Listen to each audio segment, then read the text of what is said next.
ये बजट एक force multiplier है। ये बजट सेविंग्स को बढ़ाएगा, इन्वेस्टमेंट को बढ़ाएगा, कंजम्पशन को बढ़ाएगा और ग्रोथ को भी तेजी से बढ़ाएगा। मैं वित्त मंत्री निर्मला सीतारमण जी और उनकी पूरी टीम को इस जनता जनार्दन का बजट, पीपल्स का बजट, इसके लिए बहुत बहुत बधाई देता हूं। प्रधानमंत्री नरेंद्र मोदी अपने भाषणों में अक्सर 4 जातियों का जिक्र करते आ रहे हैं। विपक्ष की ओर से जातिगत जनगणना कराने की मांग को लेकर पीएम नरेंद्र मोदी कई बार कह चुके हैं कि देश में किसान, गरीब, महिला और युवा जैसी 4 ही जातियां हैं। यदि इन वर्गों का कल्याण कर दिया जाए तो फिर देश का तेजी से विकास होगा। आम बजट में उनकी इस बात का भी पूरा ख्याल रखा गया और गरीबों के लिए, किसानों के लिए, महिलाओं और युवाओं के लिए खास तौर पर कई योजनाएं लाई गई बिल में। और आज के बजट में कई ऐसे प्रस्ताव भी रखे गए जिन पर साफ तौर पर इन 4 वर्गों पर फोकस किया गया है।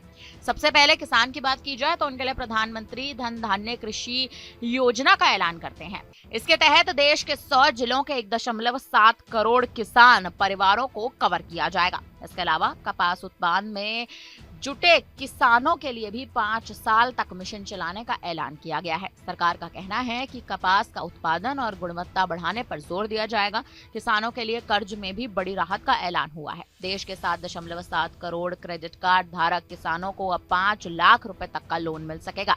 अभी तक ये लिमिट 3 लाख रुपए की ही थी, लेकिन इसके तहत किसानों, मछुआरों, डेयरी फार्मिंग में जुटे लोगों को भी बड़ी सुविधा मिलेगी। इसके अलावा बीजों की गुणवत्ता सुधारने के लिए भी योजना का ऐलान किया गया है। बिहार में मखाना बोर्ड का गठन किया जाएगा। दालों के उत्पादन पर सरकार का जोर रहेगा और अगले 6 सालों तक इसके लिए मिशन भी चलाया जाएगा। खासतौर पर मसूर, तूर और उड़द की दाल के उत्पादन पर जोर दिया जाएगा। पीएम स्वनिधि स्कीम के तहत ग्रामीणों को उनके मकानों आदि पर भी लोन मिल सकता है। आपको बता दें कि अब युवाओं की बात की जाए तो उनके लिए centre of excellence in artificial intelligence for education का ऐलान कर दिया गया है। इस पर कुल 500 करोड़ रुपए खर्च किए जाएंगे। सरकारी स्कूलों में 50,000 लैब भी तैयार की जाएंगी। देश भर में 5 national centre of excellence for skilling भी स्थापित होंगे। भारतीय भाषा पुस्तक स्कीम भी लॉन्च होगी, जिससे स्कूल और उच्च शिक्षा की पुस्तकें छात्रों को डिजिटल माध्यम पर मिलेंगी। सभी स्कूलों और प्राइमरी हेल्थ सेंटर्स में भी ब्रॉडबैंड लगेगा। वहीं मजदूरों के लिए भी सरकार ने अहम ऐलान कर दिया है और उन्हें ई श्रम पोर्टल पर रजिस्टर भी किया जाएगा। पीएम जन आरोग्य योजना के तहत भी इन सभी लोगों को लाभ मिलेगा। अब महिलाओं के लिए बात की जाए तो सक्षम आंगनवाड़ी और पोषण स्कीम का दूसरा राउंड भी बेहद जल्द चलने जा रहा है। देखा जाए तो आज के बजट में निर्मला सीतारमण ने कई बड़े अहम मुद्दों पर ध्यान दिया है। फिर चाहे इनकम टैक्स स्लैब में कटौती करना हो, चाहे महिलाओं या युवाओं के लिए कई बड़े ऐलान करना हो, चाहे रोजगार से जुड़े कई मुद्दों पर ध्यान देना हो।